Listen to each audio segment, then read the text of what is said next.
Para frear a alta da Covid, Pernambuco determina fechamento de praias em fins de semana e restrições em horários do comércio. Governo de São Paulo reconhece a atividade religiosa como serviço essencial. Após governo decretar lockdown, manifestações são registradas no Distrito Federal. Em meio à mudança na presidência da estatal, Petrobras anuncia novo reajuste na gasolina e no diesel.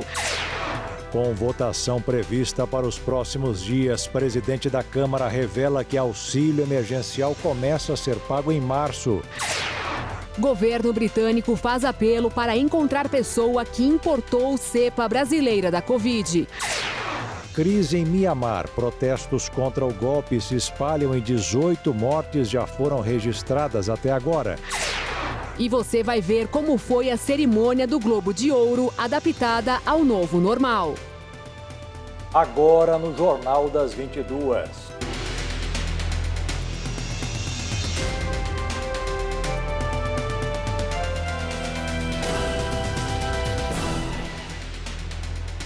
Olá, boa noite. Boa noite. O governo paulista estuda medidas para endurecer as restrições em meio à alta de casos de coronavírus e ocupação nos leitos dos hospitais. A mudança no perfil de internados com Covid também tem a ver com esse cenário. Em julho do ano passado, no pico da pandemia, havia mais idosos ocupando os leitos. Mas hoje, as pessoas de 30 a 50 anos de idade representam 60% dos novos pacientes. E eles exigem maior tempo de UTI. A nova característica dos doentes, que está sendo monitorada com apreensão, faz parte dos estudos do governo de São Paulo, que vê a curva do número de internações aumentar sem parar. Na semana passada, foram 15% a mais do que no auge da Covid-19 em julho do ano passado. Segundo o governo de São Paulo, são motivos suficientes para, se for necessário, aumentar as restrições.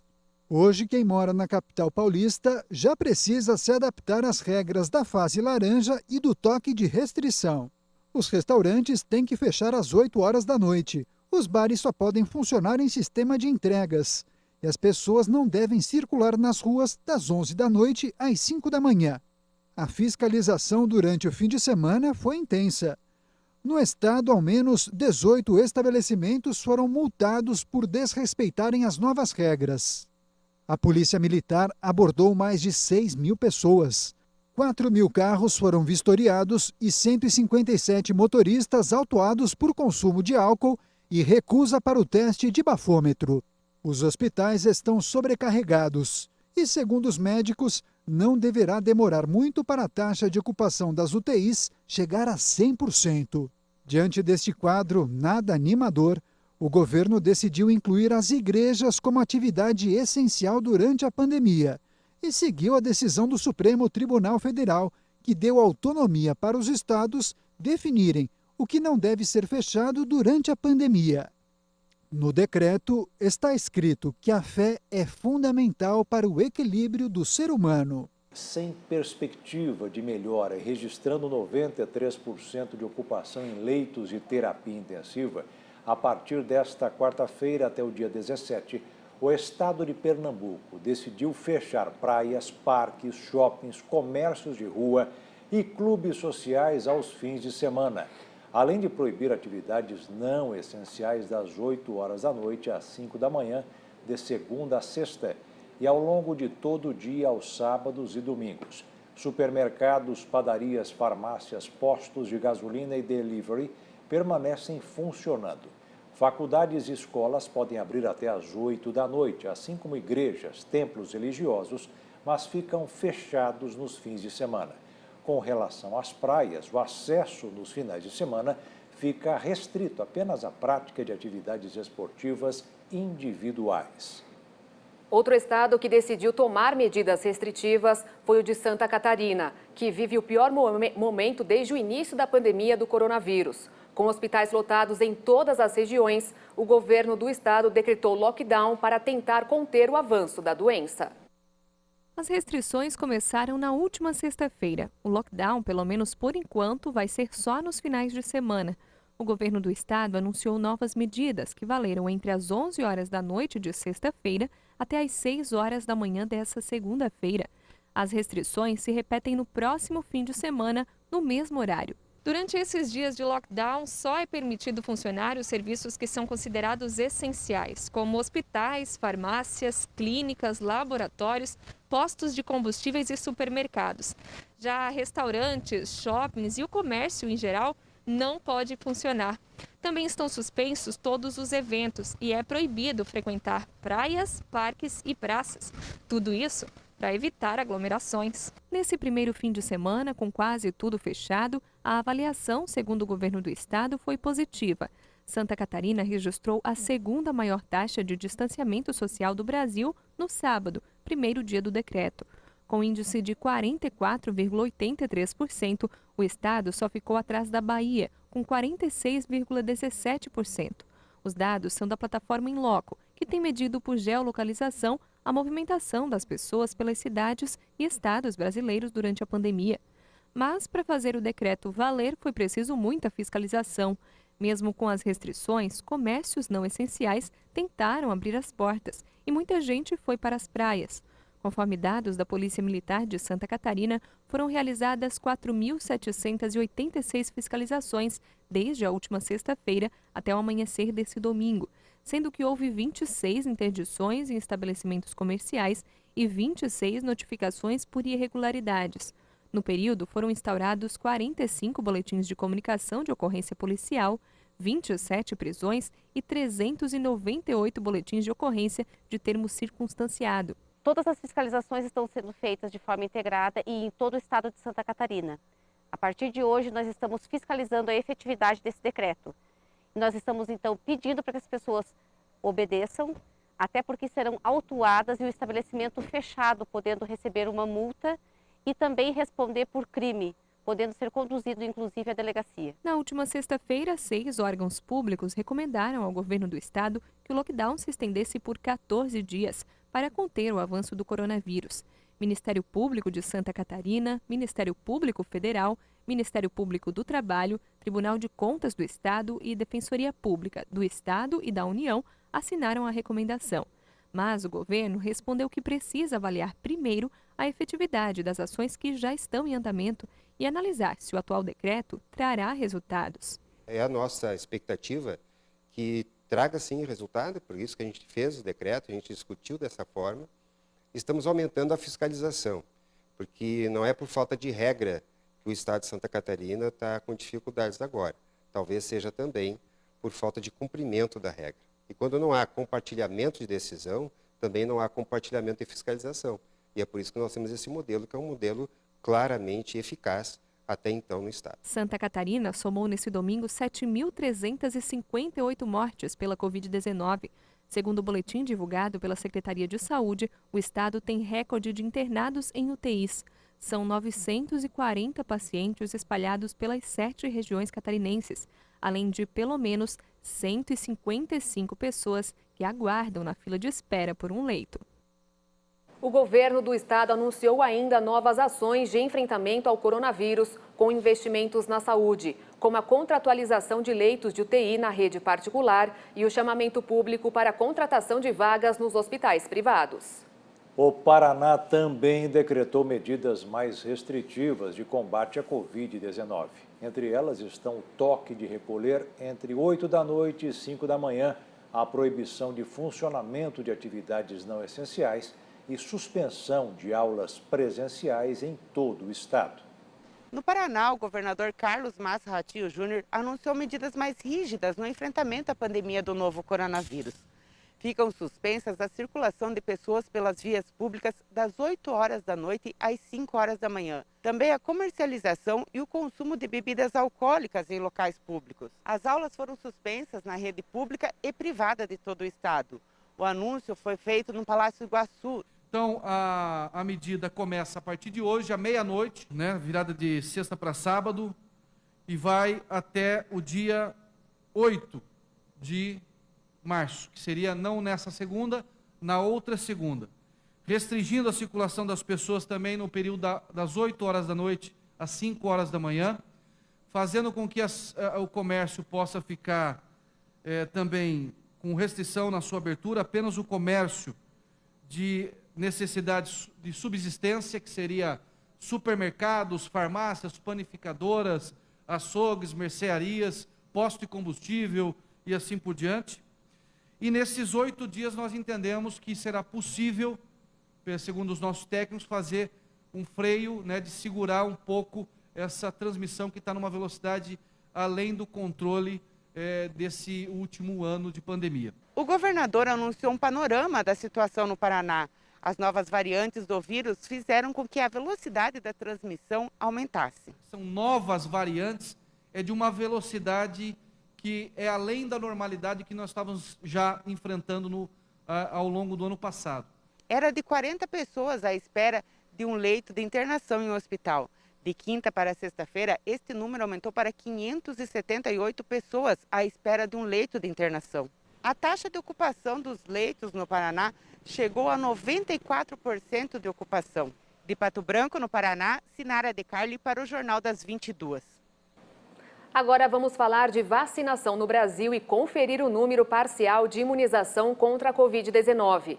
Nos primeiros 44 dias de campanha, do dia 17 de janeiro até hoje, dia 1º de março, o Brasil aplicou 8.782.990 doses, segundo informações coletadas com as secretarias de saúde dos estados e do Distrito Federal. Seguimos com o ranking de vacinação no mundo. Já são mais de 240 milhões de doses de vacinas contra a Covid-19 aplicadas, de acordo com o levantamento feito pela Universidade de Oxford. Até o momento, os Estados Unidos estão em primeiro lugar, com mais de 75 milhões de doses. Em seguida, a China, que demora para atualizar os números, mas que registra 40 milhões e meio. Na terceira posição, o Reino Unido, que já tem quase 21 milhões de doses. Depois vem a Índia, que já supera os 14 milhões e fechando o ranking dos 5+, o Brasil, que se aproxima da casa de 9 milhões de doses. Israel saiu do ranking dos 5+, na semana passada e agora está na sexta posição. Hoje, o país divulgou que aprovou a inclusão de palestinos com visto de trabalho em seu plano de vacinação contra a Covid. A medida vai beneficiar cerca de 130 mil pessoas. Gana começou nesta segunda-feira a aplicar as doses de vacina contra a Covid-19 fornecidas pela COVAX Facility, que distribui imunizantes a países pobres e em desenvolvimento. O primeiro a ser vacinado foi o presidente do país africano. O presidente de Gana, Nana Akufo-Addo, foi a primeira pessoa no mundo a receber uma injeção da vacina contra a Covid-19 financiada pelo COVAX. O presidente do país, de 76 anos, recebeu uma primeira dose da vacina Oxford AstraZeneca, segundo imagens transmitidas ao vivo pela televisão estatal. É importante dar o exemplo de que a vacina é segura, sendo o primeiro a recebê-la. O sistema COVAX tem como objetivo fornecer vacinas contra a Covid-19 para 20% da população de quase 200 países e territórios participantes. Ele também inclui um mecanismo de financiamento que permite que 92 economias de baixa e média renda tenham acesso às doses. O mecanismo foi criado na tentativa de evitar que os países ricos se apoderem de todas as doses, que ainda estão sendo produzidas em quantidades muito pequenas para atender à demanda global. O COVAX, fundado pela OMS, a Gavi Alliance e a Coalizão para Inovações em Preparação para Epidemias, tem acordos com fabricantes para 2 bilhões de doses até 2021 e tem potencial para comprar mais 1 bilhão. O governo britânico lançou um apelo para encontrar uma pessoa que importou para o Reino Unido a cepa do coronavírus originária no Brasil. A cepa que surgiu em Manaus foi detectada em 3 pessoas que desembarcaram na Escócia e outras 3 na Inglaterra, mas uma destas últimas ainda não foi localizada porque não forneceu seus dados ao realizar o teste. O ministro da Saúde britânico Matt Hancock, comentou sobre o caso. Sabemos que 5 dessas pessoas foram colocadas em quarentena em casa conforme legalmente exigido. Entramos em contato com elas e suas famílias e somos gratos por compreenderem a gravidade da situação. Estamos implementando testes no sul de Gloucestershire como precaução e incentiva as pessoas a permanecerem vigilantes. País mais atingido da Europa, com quase 123 mil mortes confirmadas por Covid-19, o Reino Unido foca sua estratégia em uma campanha maciça de vacinação, que começou em 8 de dezembro e já atendeu mais de 20 milhões dos 66 milhões de habitantes do país. Um estudo feito pela Fiocruz aponta que adultos infectados pela variante brasileira do coronavírus têm uma carga viral 10 vezes maior do que adultos infectados por outras versões do vírus. Lembrando que uma carga maior viral pode contribuir para que a variante se espalhe muito mais rápido. E veja a seguir, o presidente da Câmara revela que o auxílio emergencial deve começar a ser pago esse mês. E em meio à mudança na estatal, Petrobras anuncia novo reajuste na gasolina e no diesel.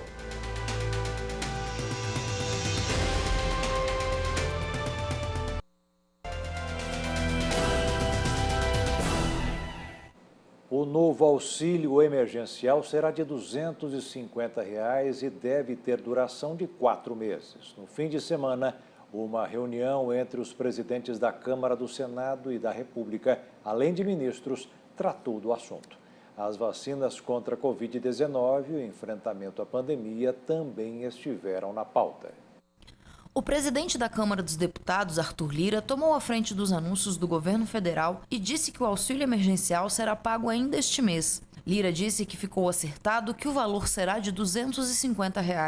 No fim de semana, o presidente da Câmara se reuniu com o presidente Jair Bolsonaro no Palácio da Alvorada. Também participaram o presidente do Senado, Rodrigo Pacheco, o ministro da Economia, Paulo Guedes, o ministro da Saúde, Eduardo Pazuello, da Casa Civil, Braga Neto, além do general Luiz Eduardo Ramos, da Secretaria-Geral da Presidência da República. Segundo o presidente, a reunião durou cerca de 3 horas. Os assuntos tratados foram auxílio emergencial e pandemia. Em conversa com apoiadores na saída do Palácio da Alvorada, Bolsonaro falou sobre o encontro. O auxílio emergencial movimenta a economia local. Está quase tudo certo. Ontem foi reunião de 3 horas ontem à noite aqui.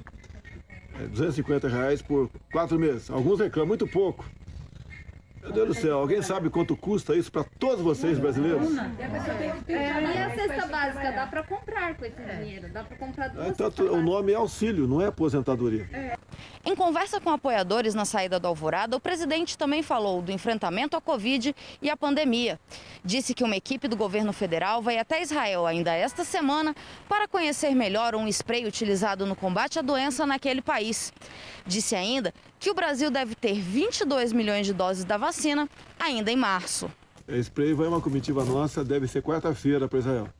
Porque tinha que acertar a papelada, a gente está fazendo acordos para usar aqui na terceira fase. A gente vai entrar com a papelada junto à Anvisa, né, a empresa. E aí, o que acontece? O cara já está hospitalizado, até entubado. Então não tem, vamos dizer, o que perder. E outra, não tem efeito colateral. Esse mês nós devemos ter, no mínimo, 22 milhões de vacinas, esse mês. Alguns criticam o Brasil, não me criticam. A vacina, a gente só podia comprar depois que a Anvisa autorizar. Sim, com certeza. Não é só comprar qualquer negócio que aparecer aí. Então, começou a ser essas vacinas serem certificadas pela Anvisa, estamos comprando. O presidente da Câmara, Arthur Lira, disse que serão entregues 140 milhões de vacinas entre março e maio. Nesta segunda-feira, o Conselho Nacional de Secretários de Saúde se pronunciou dizendo que este é o pior momento da pandemia no país. Em carta, pediu que os governos que tenham ocupação de leitos acima de 85% façam restrições em nível máximo. O CONAS também recomenda que as atividades presenciais sejam suspensas em todos os níveis da educação no país. Pede toque de recolher nacional das 8 da noite às 6 da manhã e também aos fins de semana, fechamento de praias e bares, adoção de trabalho remoto no setor público e privado, barreiras sanitárias nacionais e internacionais e medidas para reduzir a superlotação no transporte coletivo, além de aumentar a testagem e o acompanhamento dos infectados. O Conselho Nacional de Secretários de Saúde tem uma posição firme hoje no sentido de que por vivermos o pior momento da pandemia, a gente precisa de duras medidas para conter a circulação de pessoas no país. Isso é indispensável que se tome nesse momento, mas ao mesmo tempo é necessário que a gente tenha também uma preocupação social, porque a gente sabe o impacto que isso causa na vida das pessoas. Preocupação com o emprego, com as pessoas não passarem fome, também uma preocupação do secretário de Saúde. Por isso é indispensável um plano de recuperação econômica, com o retorno do auxílio emergencial, ao tempo que a gente adota um toque de recolher necessário de se fazer em todo o território nacional. Para isso, a gente tem conclamado governadores, prefeitos e o Congresso Nacional para que tome essa providência. O governo decidiu aumentar o imposto cobrado sobre os bancos para compensar os aumentos no preço dos combustíveis. O presidente Jair Bolsonaro disse hoje que as medidas serão tomadas por meio de uma medida provisória.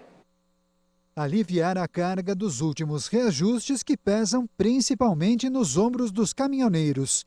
O governo decidiu deixar de cobrar impostos do óleo diesel e do gás de cozinha. Mas para respeitar a lei de responsabilidade fiscal, é preciso dizer de onde esse dinheiro vai sair. Aí foi criado um pacote fiscal. Hoje os bancos pagam 20% de contribuição social sobre o lucro líquido. Vão pagar 23% agora. Atualmente, uma pessoa com deficiência não paga o imposto sobre produtos industrializados quando compra um carro adaptado. A medida provisória deverá criar um teto, que, se for ultrapassado, vai gerar cobrança de IPI. Outra medida é acabar com o regime especial da indústria química, que garante incentivos para a indústria petroquímica. Outras medidas deverão gerar uma economia de 3 bilhões e 600 milhões de reais para cobrir a falta de impostos do diesel e do gás de cozinha. O valor zerado do PIS/COFINS sobre o diesel vai valer por 2 meses, março e abril. Hoje, o governo federal cobra 35 centavos por litro de óleo diesel. A alíquota zero sobre o gás de cozinha deverá valer para sempre. As empresas Rap Vida, com forte atuação no Nordeste do país, e Notre Dame Intermédica, que atua no Sudeste, fecharam um acordo para criar o maior plano de saúde do país. Falta a palavra final do CAD, o Conselho Administrativo de Desenvolvimento Econômico. Com a fusão, a empresa passará a ter quase 8,5 milhões de clientes e valor de mercado de 110 bilhões de reais. O cenário não mudou. Pensionistas e aposentados garantem boa parte das despesas dos lares brasileiros. De cada 4 idosos, 3 são responsáveis por ao menos metade das contas. Segundo a última pesquisa do DIEESS, muita gente que mora com pessoas que têm mais de 60 anos de idade depende do pagamento mensal do benefício delas. Isso apesar de 70% dos aposentados e pensionistas receberem apenas um salário mínimo por mês. Mas há dinheiro garantido na conta, ao contrário do que acontece com os autônomos em época de pandemia. De cada 4 idosos no Brasil, 3 são responsáveis por pelo menos metade das despesas da casa. Quando as contas não batem, a alternativa é o empréstimo consignado, que cobra juros mais altos, ou continuar trabalhando, como acontece com 20% dos idosos. Eles não recebem auxílio emergencial, porque os benefícios da Previdência anulam a possibilidade de receber qualquer outro. A expectativa de muitos é que o governo repita o que fez no ano passado e antecipe o pagamento do 13º salário. Mas o presidente Bolsonaro foi orientado a esperar a aprovação do orçamento, que está na pauta desde dezembro. É esperar para ver. Começou hoje o prazo para o envio da declaração do imposto de renda. E os contribuintes que tiverem recebido auxílio emergencial em função da pandemia terão de prestar contas. A declaração do imposto de renda é obrigatória para quem recebeu rendimentos tributáveis superiores a R$ 28.559,70 em 2020 e para quem recebeu o auxílio emergencial e outros rendimentos com valor anual acima de R$ 22.847,76. Caso ele se enquadre numa situação de devolução, o próprio programa enviará um aviso. Com a concordância, ele poderá então emitir o DARF e fazer a devolução desse auxílio. Caso não concorde, existe um site aonde ele poderá então acessar o Ministério da Cidadania justamente para explicar alguma situação diferenciada. Em Mato Grosso do Sul, 447 mil contribuintes devem entregar a declaração. O programa e os aplicativos para celulares e tablets já estão disponíveis para download. O prazo começa a contar a partir do dia 1º de março. Em média, 60% dos contribuintes têm imposto a restituir e 19% a pagar. O prazo para entrega das declarações termina no dia 30 de abril e um mês depois, no dia 31 de maio, a Receita Federal libera o primeiro lote de restituições. As restituições serão priorizadas pela data de entrega da declaração. Idosos, pessoas com deficiência física e doenças graves têm prioridade. Em maio, começa o primeiro lote de restituição. Finalizando em setembro, esse retorno das restituições poderá ser utilizado pelos contribuintes ao longo de 2021. No mercado financeiro, o dólar fechou em queda nesta segunda-feira, devolvendo parte das fortes perdas registradas no pregão anterior, quando encerrou o mês de fevereiro a R$ 5,60. A moeda norte-americana caiu 0,07%. E encerrou o dia cotada a R$ 5,604 na venda. Foi aprovado pela Câmara nos Estados Unidos o plano de estímulo à economia no valor de 1 trilhão e 900 bilhões de dólares, que é mais de 10 trilhões de reais. O texto foi aprovado graças aos votos dos democratas e é o primeiro passo antes que o Senado examine o projeto. Após horas de debate, o projeto de lei foi aprovado na Câmara por 219 votos a favor e 212 contrários.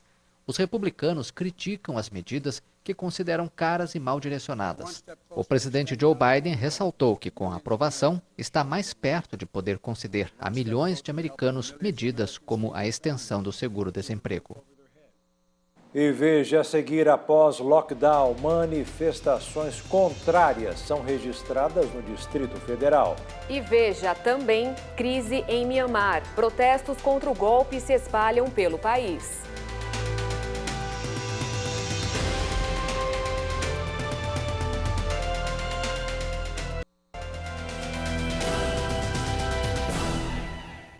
No Distrito Federal, houve manifestação depois que o governador decretou lockdown. Por lá, apenas serviços essenciais e atividades listadas estão autorizadas a funcionar.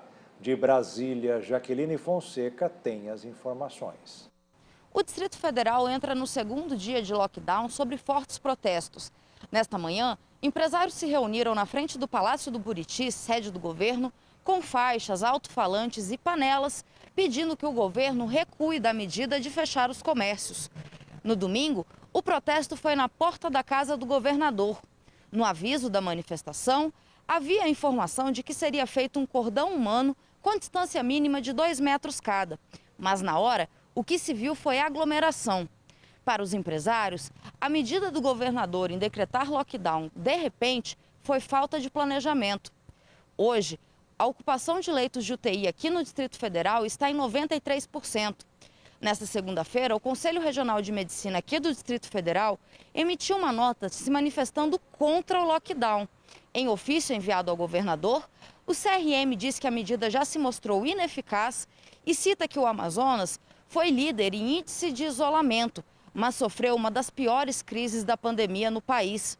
O CRM sugere ainda que o governador ofereça incentivo fiscal às empresas de ônibus para que elas possam aumentar as frotas e evitar a lotação.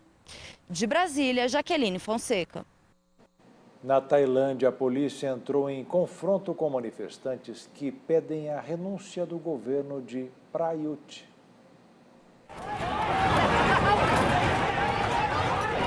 A polícia tailandesa tentou dispersar manifestantes com balas de borracha, canhões de água e gás lacrimogêneo neste domingo. Grupos pró-democracia se reuniram em Bangkok em frente a um quartel militar que abriga a residência do primeiro-ministro. O movimento de protesto é liderado por jovens que pedem a renúncia do governo de Prayut Chan-o-cha. A onda de manifestações que havia enfraquecido devido à pandemia voltou a ganhar força depois da prisão de 4 líderes dos protestos. Entre os manifestantes estavam dezenas de trabalhadores migrantes do país vizinho, Myanmar. Eles protestaram também contra o golpe militar que destituiu a líder civil Aung San Suu Kyi em 1º de fevereiro.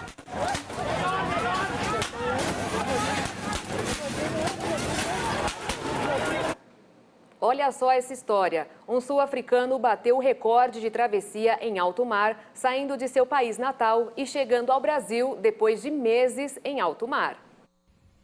Após 71 dias em alto mar, um remador sul-africano de 59 anos chegou no início da tarde deste domingo em Cabo Frio, na região dos Lagos do Rio de Janeiro.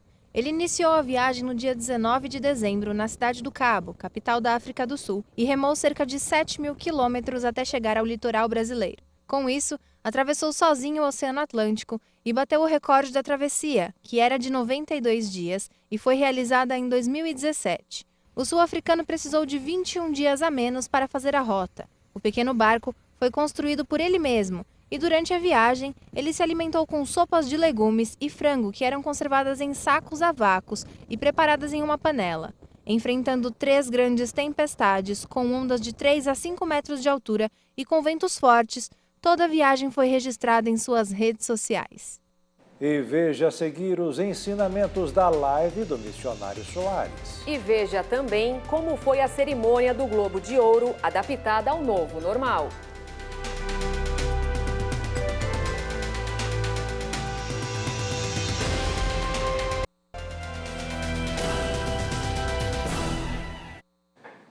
A cerimônia do Globo de Ouro teve que se adaptar à pandemia. Celebridades acompanharam tudo de casa. O astro de Pantera Negra, Chadwick Boseman, que morreu no ano passado, recebeu o prêmio póstumo de melhor ator de drama. Globe goes to... As celebridades assistiram à premiação de casa mesmo. A cerimônia foi marcada pela vitória de Chloe Zhao como diretora de Nomadland. Ela é a segunda mulher a vencer a categoria. O longa também levou o prêmio de melhor drama.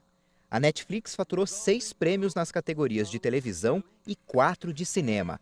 A 4ª temporada da série The Crown ficou com 4 troféus e o Gambito da Rainha com outros 2. O momento de emoção ficou por conta do prêmio concedido a Chadwick Boseman por seu papel em A Voz Suprema do Blues. Ele se tornou o 2º vencedor póstumo e o primeiro em 4 décadas na categoria de melhor ator de drama. Com exceção de Catherine O'Hara, canadense naturalizada americana, e Aniela Taylor-Joy, com tripla nacionalidade, os intérpretes britânicos levaram a melhor na noite, com 7 prêmios por atuação, contra 6 dos americanos. A Associação da Imprensa Estrangeira em Hollywood, que entrega o Globo de Ouro desde 1944, foi criticada depois que uma reportagem do Los Angeles Times informou que não há negros entre os seus 87 membros. A organização prometeu um futuro mais inclusivo.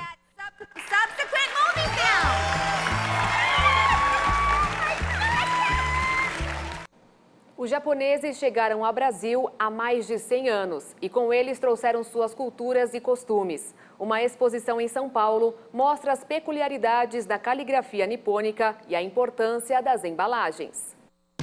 A exposição nos permite fazer uma imersão na cultura japonesa. Vamos começar nossa viagem com as peculiaridades da caligrafia, essa arte milenar conhecida como a filosofia do Shodô, que em português significa o caminho da escrita. As palavras escolhidas pela artista Shoko Kanazawa estão carregadas de significados e conceitos poéticos, que transmitem mensagens positivas e cheias de esperança.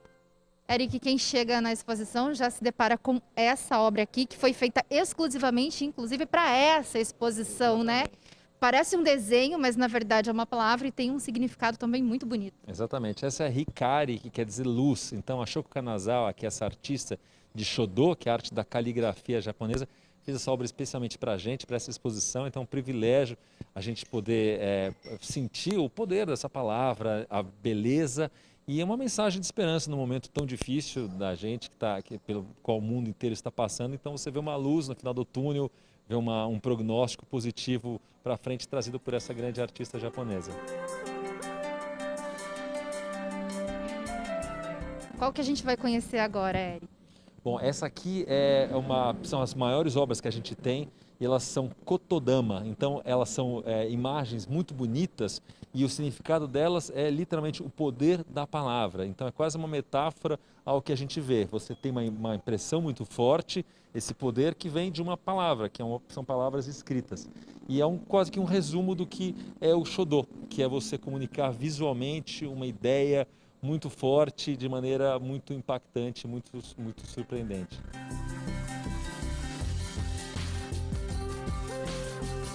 E se tem algo que os japoneses capricham, são nas embalagens. Elas fazem parte da cultura nipônica. São atrativas e exibem a importância do ato de presentear. É praticamente um código de etiqueta no Japão. Para os japoneses, as embalagens têm tanta importância quanto o que vai dentro delas. Todo mundo conhece o origami. Origami são essas dobraduras que você faz um animal com papel. E o origami vem do origata, que é uma tradição dos generais antigamente, que ao darem um presente eles faziam uma dobradura de papel para embrulhar esse presente. Então é uma tradição que tem séculos. E coisas até inusitadas, né? Como frutas, por exemplo. Exatamente. Os japoneses também embalam. É o caso aqui da manga, que a gente vê que a embalagem é praticamente um presente já. Não, a embalagem é um presente mesmo. Então a manga, ela é muito linda, é uma manga maçã, ela tem uma cor muito peculiar, muito particular, e o invólucro dela repete essa cor. Então você, com a caixa fechada, você vê a cor que você vai experienciar quando você abrir a caixa, e a caixa em si, como você falou, é um presente. A embalagem é lindo, é o bonito da coisa, né, toda.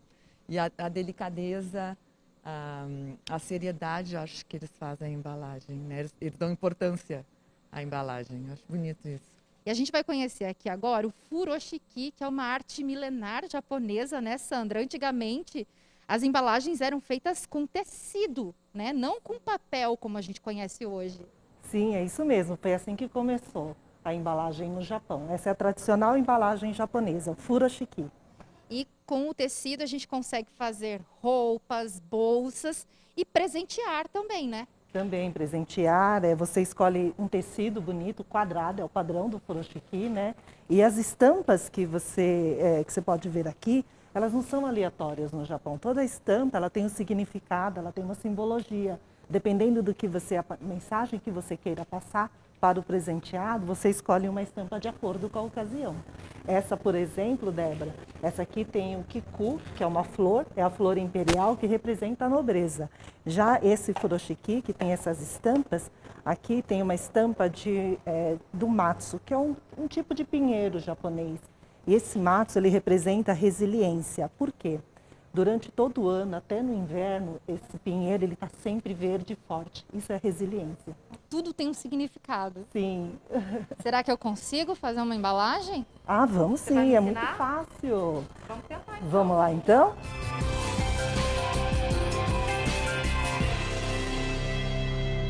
Está pronto. Isso, aí você pode assim dar uma ajeitadinha para que o lacinho fique bem bonito.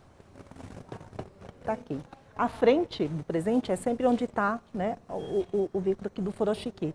Você pode tanto entregar assim, ou você também pode entregar assim, fechadinho. Tá pronto, é muito simples. É só presentear alguém. Exatamente. Existe um ritual. O japonês, tudo que ele vai passar, tudo que ele vai entregar, ele entrega sempre com as duas mãos, como um ritual. Vamos lá. Muito obrigada. As exposições acontecem em São Paulo, na Japan House. A de embalagens vai até o dia 11 e a de caligrafia até 25 de abril. A entrada é de graça. E chegou o momento de fé e esperança, na live do missionário R.R. Soares. A palavra está no livro de João, capítulo 17, versículo 4. Acompanhe o versículo onde Jesus ora ao Pai antes de voltar para o céu. Eu glorifiquei-te na terra, tendo consumado a obra que me deste a fazer.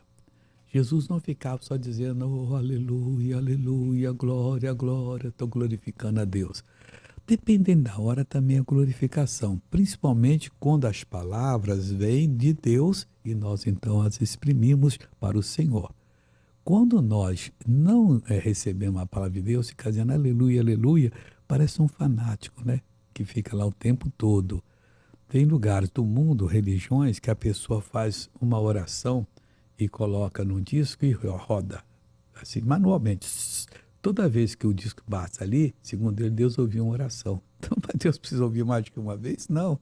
E Jesus falou que nós não devíamos imitar os perdidos, que eles, por muito falar, pensam que vão ser ouvidos. A oração é para ser feita uma vez, com firmeza e crendo, e nós vamos ter a bênção de Deus. Está lá em Marcos 11, 22 e 23. Seguimos com o ensinamento da palavra pelo missionário. Eu te glorifiquei na terra. Como é que ele glorificou a Deus? Fazendo a obra, olha aqui, tendo consumado a obra que me deixa fazer. Você vai glorificar a Deus fazendo a obra que você sente na Bíblia que você tem que fazer. Quando ele diz que você foi curado, não aceite a enfermidade. Por mais séria que seja, como missionário, eu vou morrer. Então, você não confia em Deus? Deus, eu quero passar para ti essa seriedade da enfermidade. E tem enfermidade que é séria. Mas eu creio, Senhor, e se eu falta alguma coisa, o Senhor prometeu no Salmo 31:8. Eu te instruirei, eu te ensinarei o caminho que deve seguir, guiar-te com os meus olhos. Então me instrua, me ensina e me guia com os teus olhos e eu vou sair dessa. Um momento da pergunta para o missionário Soares responder. Por onde eu devo começar a ler a Bíblia? Olha, aí a pessoa diz, é pelo início, não é bem assim não. Você que nunca leu, leia pelos Salmos, porque os Salmos eram cânticos poéticos, mais do que isso, revelações puras de Deus. E depois os evangelhos, ou concomitantemente, leia um e leia outro. Os evangelhos são Mateus, Marcos, Lucas e João. Para quem está iniciando, não tem coisa melhor. E agora a mensagem do missionário Soares, encerrando a live de hoje. Olha, se esforce para não acontecer que você não faça o que Jesus fez. Que Jesus disse ao Pai, falando com o Pai, eu te glorifiquei na terra. Você precisa glorificar a Deus. E como? Falando palavras vazias? Não. Tendo consumado a obra que me deixa fazer. A obra não é só expulsar demônio, curar enfermo, não. A obra é também mudar o caráter, a personalidade, parar de mentir, de fazer coisa errada e amar a Deus sobre todas as coisas e o próximo como você ama a si mesmo. Aí você estará glorificando a Deus. E o Jornal das 22 termina aqui. Obrigada pela companhia, um ótimo fim de noite para você e até amanhã.